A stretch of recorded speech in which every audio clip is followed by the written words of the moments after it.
Dementia. Think about it. Just for a second, because that second you may never remember again. Let's try it this way. Just imagine you wake up one morning and go for a drive. It's the same thing you've been doing every Thursday for decades. You wake up, give the house a quick clean, and drive to do the week's shopping. In fact, despite being just 65, your grandson and granddaughter joke that you've been doing it for centuries. But this Thursday is different. This Thursday will change the rest of your life. Because on this Thursday, you forget where to drive. I'm not quite sure how to tell my story, or where to even start. A lot of it I don't remember. Maybe I should start at the beginning. If you have dementia, your brain shrinks. You lose your memory, your language skills, and the ability to function properly. Even cooking and cleaning become a hassle. From what I vaguely remember, this all started with getting lost while driving. Then it progressed to forgetting many fond memories, and then to the familiar places and faces I once loved.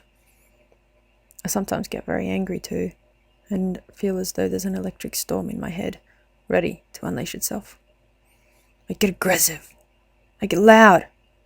I'm not me. Or rather, I'm not who I used to be. It's been such a battle. The one thing I can say I definitely wasn't expecting was to forget the names, places, and faces of those I hold close to my heart. It's only been a recent occurrence, but an occurrence nonetheless. It frightens me.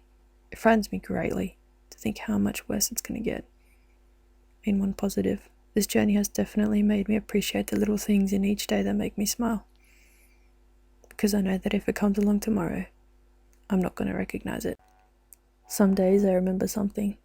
Some days I remember nothing. But every day I just hope to make it through. Every day I can see the effect it has on those close to me. And to be honest, I think that's the worst of it. Friends that used to be there like ancient ruins have faded away. And to those family members left, I've become a burden which can only be compared to that of Atlas carrying the world. That's definitely the hardest thing in all of this. It's not the dying that's become my own burden. It's the knowledge that I've become like a little child. The one they have to babysit and worry about, along with everything else they have to take care of in this world. And then finally, at the end of it all, they'll be set free to move on with their own lives. Every night, I wish the sunset would be my last. Have I told you my story? Here it goes. So there I was, on a Thursday just like the rest, double-checking all of my belongings before I got in the car.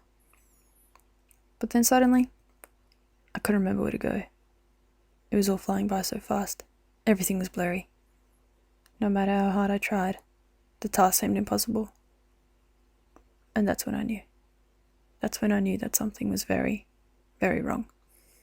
However, I could never have imagined that the rest of my life would be spent in endless forgetfulness.